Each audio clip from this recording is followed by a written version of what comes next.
Hospital থেকে বলছে 2 লাখ টাকা লাগবে। যদি আপনার ভাবি একটা অ্যাক্সিডেন্ট করছে বুঝছেন, হাসপাতালের ভিতরে আছি, আমার 2 লাখ টাকা দরকার, আপনি যা পারেন সেটা দেন।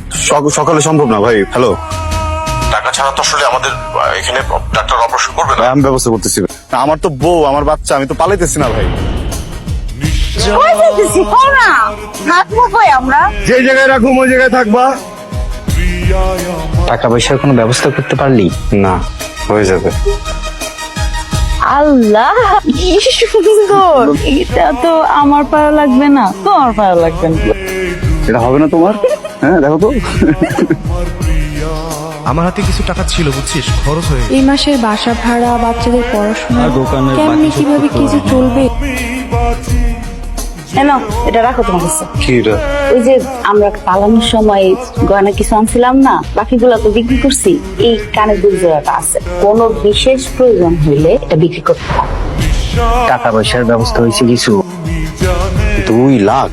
বস, আমি সারা জীবন কৃতজ্ঞতা কোন বস। তোমার কৃতজ্ঞতা দিয়ে আমি কি করবো? আমি অফিসে যাই, যত কাজ লাগে, আপনার বাসার কাজ, সব কাজ আমি সারা জীবন কাজ করবো। আমার বেতন দিতে হবে না, আপনি একটু ম্যানেজ করে দেখেন না। আচ্ছা, তুমি যে টাকা স্যালারি পাও, তোমার যদি ফুল স্যালারিও কাটি, তাও তো 2 বছর লাগবে তোমার টাকা শুধিতে।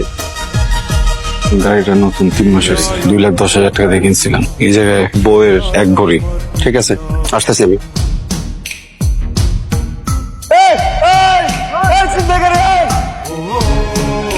কনগ্রাচুলেশন বাবা হইছিস। আমার যে কি আনন্দ লাগতেছে আমি বলে বোঝাইতে পারবো না। এরকম মুখ গোমরা করে থাকলে হবে না, আমার কিন্তু একটা ভালো ট্রিট দেওয়া লাগবে। ইনি হচ্ছেন জাহানারা ম্যাডাম, উনি ভাবির অপারেশন করাইছে। কত ভালো মানুষ দেখ, একটা টাকা নেয়নি অপারেশনের জন্য। ও, আপনি তাহলে মেয়ের বাবা?